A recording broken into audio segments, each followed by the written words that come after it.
This video I'm gonna react to how Kanye West almost ruined Nas' career. is brought to you by private internet. Access. Stay tuned to find out more. The shit was lackluster at best. At best. Hey. And it's like, after we heard him on Khaled, what, like 2 years ago now, Nas' album done, and we heard that sample, we like, oh, Nas is ready. Nas is ready. And then this? I don't think he wanted to do it. You don't think Nas wanted to do it? I think Kanye hit him up. He was like, all right. Nas has an album. This ain't it though. Yeah. Nas' album is done, but this ain't the album. Longevity is one of the scarcest things in hip-hop. For every rapper that's clung on to their place in hip-hop, there have been trusted advisors, producers, and other forces who have helped to keep them there. Whether it's Young Guru's impeccable mixing keeping Jay-Z on course, or the OVO camp serving as a hit factory for Drake, everyone needs people that they can rely on to bring the best out of them, and compensate in those moments when their own inspiration is running dry. But while Nas has retained his spot, and, if anything, solidified it in recent years, there's an argument to be made. Yo, all these years, hey, Nas never changes rap style, bro. Nas never ever changes rap style. Whether he's like collabing with like a mumble rapper or not, he never changes like rap style like decades later, bro. He never changes his style, bro. And I'll give him credit, bro. That's a legend. Nas a legend. Word.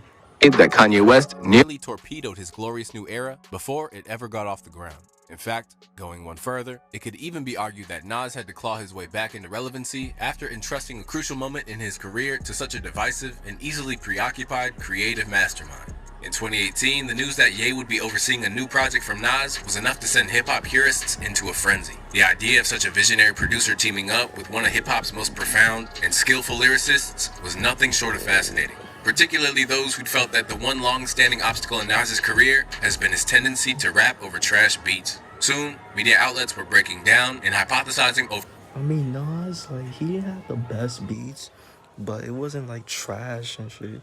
His beats wasn't trash. I don't think he really cares about beats like that, to be honest with you. I ain't gonna hold you. But his beats wasn't like, it wasn't the best, but it wasn't like, it wasn't dirt. You know what I'm trying to say? or what sort of classic could await us in early June when it was set to drop.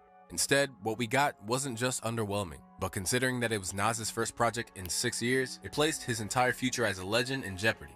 But before we get to how Ye endangered Nas's career, it's important to establish why Nas was willing to place his faith in Ye's hands to begin with.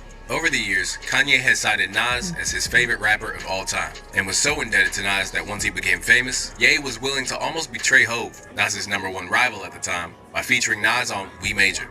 The thing is, when something is so good, you can't deny it. Let's say if Jay is this stone statue or whatever that represents rap music and business mogul and all that. When you hear Nas, original form Nas, that can sometimes like warm somebody's heart. Good music can break through anything and maybe start to break down the wall. Within that same time frame, Nas repaid the favor by featuring Ye on Still Dreaming from the album Hip Hop Is Dead. And when asked if there was anyone who could reverse the grim forecast he had laid out for hip-hop, Nas didn't mince his words. I think Kanye West saved rap, he told Complex in 2008. From then on, they go their separate ways, but hold a mutual admiration from afar. Later, they appeared on French Montana's single Figure It Out, and with both men seemingly floating over the track, it was clear that there was chemistry. And for Ye, the concept of producing a project for his hero was nothing short of speaking things into existence. Besides, he'd already tweeted, "I promised Obama I'ma do beats on Nas's next album," in 2016. Sure enough, Ye would persevere in bringing that dream into reality. In April of 2018, Kanye unveiled the Good Summer release schedule. Set to be comprised of 7 songs apiece, Ye revealed that alongside projects from good music artists such as Pusha T, Tiana Taylor, and a record of his own, he'd also be overseeing a collab album between himself and Kid Cudi known as Kids See Ghosts, and, perhaps the most exciting of all, a brand new project from Nas.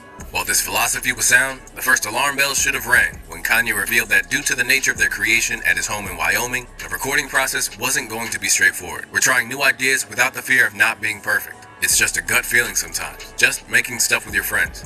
For some artists, the concept of creating new sounds and seeing what emerges might have been appealing, but this wasn't the scenario that Nas found himself in. 6 years on from his previous record, Life is Good, and flanked by allegations of abuse by his ex-wife Khalees, Nasir really had to be a certified home run that brought the best out of Nas. Alright, so I want to talk to you about private internet access. For those who aren't familiar with a VPN, or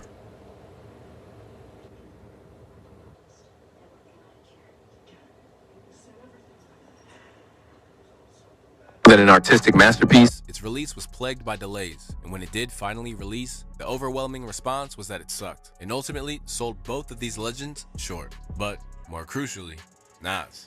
Unfortunately, this thing is not flames from start to finish. After Cop Shot the Kid, I wouldn't say the album takes a nosedive, but it kind of goes from hot to lukewarm, and then just continues at that pace. But I think a lot of the time the production is kind of carrying Nas and making the record interesting. Yeah, I never heard of that album, bro. Let me know if what do y'all think about that? Cause I never heard of that Nas record. Did it suck? Was it okay? Was it fire? Let me know if y'all heard it. ultimately this album falls Very short in that I'm not really hearing the artist in a new light. In actuality, Nasir is just kind of so-so. It's just mediocrity. With Pitchfork saying that Nas sounded lost on the project, the expedited pace of the project's recording led many to theorize that maybe he didn't get the time to fine-tune the album, and in turn, caused them to deliver a half-finished final record in order to adhere to Ye's awkward release schedule. I just don't like hearing Nas on those type of beats. It's not great to listen to. Not saying Nas has lost it lyrically and he can't rap. It doesn't have any replay value. Those few seconds of BPM change did a lot to his flow, and it was nasty. Not because Nas or his flow is nasty. It sounded like he heard them beats the day before. It sounded like he didn't even rap them beats. When you're dealing with somebody like Kanye, I wouldn't be shocked if some of them beats just weren't there. I wouldn't be surprised if Kanye nudged the verse, I'm sure. slow the beat down. Definitely. It sounds just like that, and that's what the finished product was, and Nas heard it in Queensbridge. It looked like Nas was in Queensbridge looking to hear it. It looked like he was searching for Kanye. I didn't see too many pictures of them two together. Seen as producing material that, at this stage in his career, led many to wonder if his window to be relevant had officially elapsed, the jury was out on what exactly happened. But among all the commentators, it was clear that something didn't click, and in all likelihood, that's because the project lacked the organic feel and devotion of energy that could have made a Ye-produced Nas record great. With Daytona, it was a marriage between Pusha T and Kanye beats. When you listen to Daytona, you can hear and feel the energy between Kanye and Pusha. Yeah. It was magic in the studio. You didn't get that with this. It's kind of like, okay, here you go, and just give it back to me when you're done. It feels like they weren't in the studio together. It wasn't a match made in heaven at all. Very average work by Kanye, and I don't know what sound that he thought he heard for Nas. This wasn't it. Although he initially kept quiet, Nas eventually discussed why the album never reached the heights that we'd imagined. I don't know what went wrong. I would say I did want to work more with him. We spent some time there, but I was working on ideas. He would give me like a few loops, and I would write to them, but they wasn't finished. He was working on a lot. He had Cudi, Tiana Taylor. He had his album. I was the only one coming there starting fresh. So I got the less time with him. We really did that album that week that it was supposed to come out. Not surprisingly, Ye's perspective about the album was drastically different. Damn, what the fuck's wrong with Kanye's hair, bro? His hair is not even done, bro. His hair not even fully blonde, bro. In this shit, bro. In this interview. to everyone else's.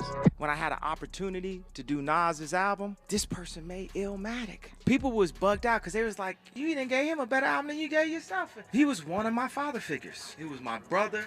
He was my stylist from a distance. Yeah. So when I had an opportunity to make music for him, I'm going to give it everything. Chalked up as a missed opportunity for many, the album's lack of staying power was the polar opposite of what Nas needed at the time, and it'd take him a few years to regain that momentum. However, just as the culture began to forget that Nasir ever existed, an insider from Nas's camp recently headed to Twitter Spaces to expose what really happened behind the scenes. For starters, the insider claimed that Push's record was always the priority, and that the record had no post-production, hence the offbeat vocals. On top of that, Nas was left enraged after being coerced into recording tracks in a makeshift recording booth in a car en route to the listening party. Eventually, he felt compelled to say something and said to Ye that, "You got me in a bad place." Reportedly, Ye dismissively replied, "You're Nas. You shouldn't be nervous." Although it seemed that it had been rushed, the source confirmed that Ye only started sending him beats 4 days prior to its completion, with the bulk of the work taking place days before its release. To make things worse, the insider revealed that it affected Nas's follow-up too. Under its original guise, Nasir was supposed to be his final project on Def Jam, but after the record turned out to be such a debacle, Def Jam demanded another project. As a result, Nas would continue his shaky run of bad albums by unveiling the Lost Tapes 2. Arguably the most lackluster moment in his catalog, this compilation is the worst reviewed release in his entire discography. And according to the same source, it was compiled of literal scraps, loosies, and outtakes just to free himself from Def Jam, to sign to his own Mass Appeal imprint. Left at a low point, Nas's career wasn't in a great place following Nasir and the Lost Tapes 2. Suddenly, his place in the game was being looked at with sideways glances, with some fans wondering if he should just retire to prevent diluting his incredible legacy. However, it wouldn't be long until Nas would experience an incredible new act in his career, and where Kanye had neither time nor the vision to galvanize Nas, a former friend turned foe of Kanye's would be the man to help resurrect his career. Although he'd been hung out to dry, Nas's legend status meant that he still had a fan base. As such, when he teamed up with producer Hit Boy for 2020's King's Disease, he knew he had to make it count.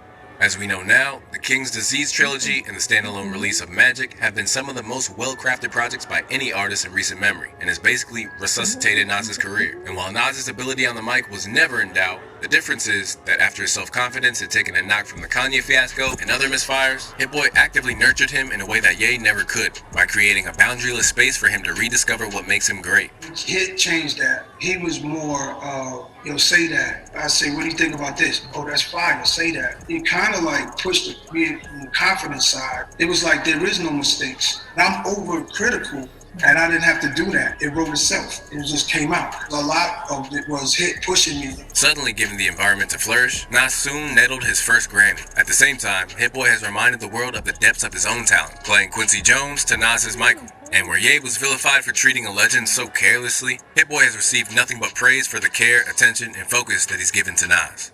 I just want to thank you, because obviously Nas has a lot to do with it, but just in terms of I don't know what it is about your relationship with Nas, but it has inspired him to release a high quantity of music over the last couple of years.